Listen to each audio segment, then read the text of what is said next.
ನಟ ಯುವ ಅವರಿಂದ ವಿಚ್ಛೇದನ ಕೇಳಿರುವ ಶ್ರೀದೇವಿ ಭೈರಪ್ಪ ಮಹಿಳೆಯರಲ್ಲಿ ಹಕ್ಕುಗಳ ಕುರಿತು ಜಾಗೃತಿ ಮೂಡಿಸಿದ್ದಾರೆ.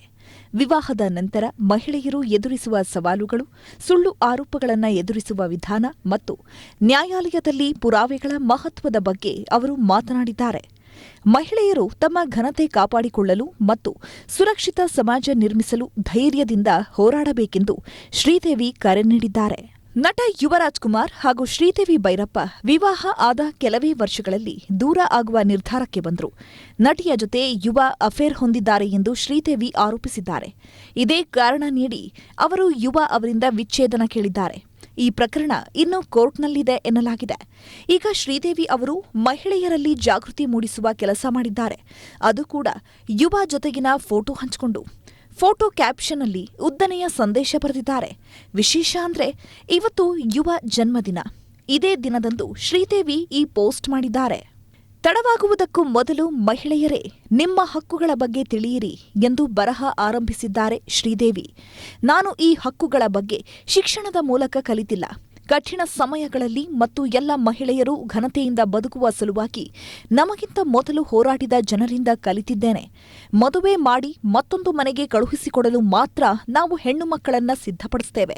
ಆದರೆ ಹಕ್ಕುಗಳನ್ನು ಪಡೆಯಲು ಅವರನ್ನ ಸಿದ್ಧಪಡಿಸೋದು ತುಂಬಾನೇ ಕಡಿಮೆ ಎಂದು ಅವರು ಹೇಳಿದ್ದಾರೆ. ನೋವು ಮತ್ತು ಸಂಕಟಗಳನ್ನು ಅನುಭವಿಸುತ್ತಿರುವ, ಇನ್ನೂ ಹೋರಾಡಲು ಮತ್ತು ಬಿಟ್ಟುಕೊಡದ ಮನಸ್ಥಿತಿ ಇರುವ ಮಹಿಳೆಯರಿಗೆ 2 ಸಂದೇಶ. 1. ಸಂತೋಷದಿಂದ ದಾಂಪತ್ಯ ಆರಂಭಿಸಿ ನಂತರ ಅವರು ನಿಮ್ಮ ಬಗ್ಗೆ ಸುಳ್ಳು ಆರೋಪ ಮಾಡಿದ್ರೆ ತಾಳ್ಮೆಯಿಂದ ಇರಿ. ನಿಮ್ಮ ಮೇಲೆ ನಿಮಗೆ ನಂಬಿಕೆ ಇರಲಿ.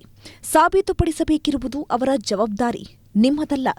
ಮಹಿಳೆಯರಿಗೆ ಅವಮಾನ ಮಾಡುವುದು ಅವರು ತಪ್ಪಿಸಿಕೊಳ್ಳಲು ಬಳಸುವ ಅಗ್ಗದ ತಂತ್ರ. ನೆನಪಿಡಿ, ನ್ಯಾಯಾಲಯವು ಪುರಾವೆಗಳನ್ನು ಕೇಳುತ್ತದೆಯೇ ಹೊರತು ಕೆಲವು ಅಗ್ಗದ ಸ್ಕ್ರಿಪ್ಟ್ ಅಲ್ಲ ಎಂದಿದ್ದಾರೆ ಶ್ರೀದೇವಿ. ಸೋಷಿಯಲ್ ಮೀಡಿಯಾ ಫೋಟೋಗಳನ್ನು ತೆಗೆದುಹಾಕಲು ನಿಮ್ಮನ್ನು ಅವರು ಒತ್ತಾಯಿಸುತ್ತಾರೆ. ಅದಕ್ಕೆ ಅವರು ನೀಡುತ್ತಿರುವ ಕಾರಣ, ನಮಗೆ ಅದನ್ನು ಇಟ್ಟುಕೊಳ್ಳಲು ಕಾನೂನುಬದ್ಧ ಹಕ್ಕಿಲ್ಲ ಎಂದು.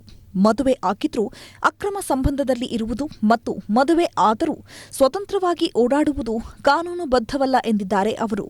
ಪ್ರತಿಯೊಂದು ಗಾಯವೂ ಗೋಚರಿಸುವುದಿಲ್ಲ, ಆದರೆ ಪ್ರತಿಯೊಂದು ಮೌನಕ್ಕೂ ಬೆಲೆ ಇರುತ್ತೆ. ಮಹಿಳೆಯರಿಗೆ ಹಾನಿ ಮಾಡುವ ಮತ್ತು ಅವರನ್ನು ಹಗುರವಾಗಿ ಪರಿಗಣಿಸುವ ಸಮಾಜವನ್ನು ನಾವು ಸಾಮಾನ್ಯ ಎಂದು ಪರಿಗಣಿಸಲು ಸಾಧ್ಯವಿಲ್ಲ. ನಮ್ಮ ಪೀಳಿಗೆಯೊಂದಿಗೆ ಇದು ಕೊನೆಗೊಳ್ಳಬೇಕು. ನಮ್ಮ ಮನೆಗಳಲ್ಲಿರುವ ಹೆಣ್ಣು ಮಕ್ಕಳು ವಾಸಿಸಲು ಉತ್ತಮ ಹಾಗೂ ಸುರಕ್ಷಿತ ಜಗತ್ತನ್ನು ಹೊಂದಬೇಕು ಎಂದು ತಮ್ಮ ಮತ್ತಷ್ಟು ಸುದ್ದಿಗಳಿಗಾಗಿ ನೋಡ್ತಾ ಇರಿ ಪಬ್ಲಿಕ್ ನ್ಯೂಸ್ 24x7. ಇದು ಸತ್ಯದ ಧ್ವನಿ.